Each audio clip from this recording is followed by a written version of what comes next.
This is Boingy Boingy, and this is doubled up Boingy Boingy, or what I like to call Boingy Boingy Boingy. It's very similar to Boingy Boing. I'm just doubling up the layers and doing it. And if you know how to do Boingy Boing, you know that instead of going forward and backward, you have to go up and down with your throw hand. That's just the rhythm thing that you get. Everyone wants to go forward, backward, but it's actually just this up-down motion. And when I first started messing with this trick, I kept trying to figure out, okay, how do I get this hand to do that?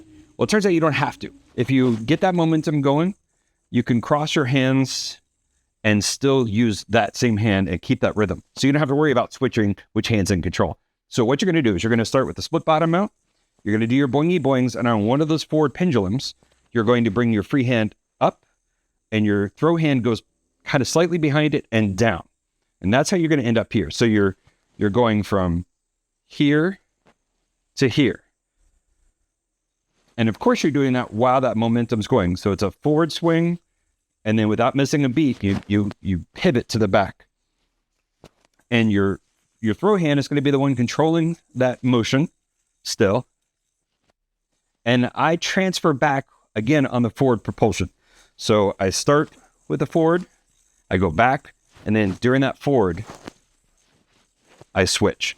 Now, Ray Iwakawa has a really cool version of this trick. I think a lot of us have different versions of this trick.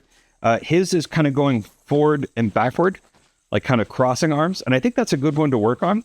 But then once you get there, you can practice just controlling that motion. And of course, the next thing is going to be eventually figuring out how to do it with a 4. I haven't quite gotten that yet, but hopefully you guys will. So, boingy, boingy, boingy. End with EBDB.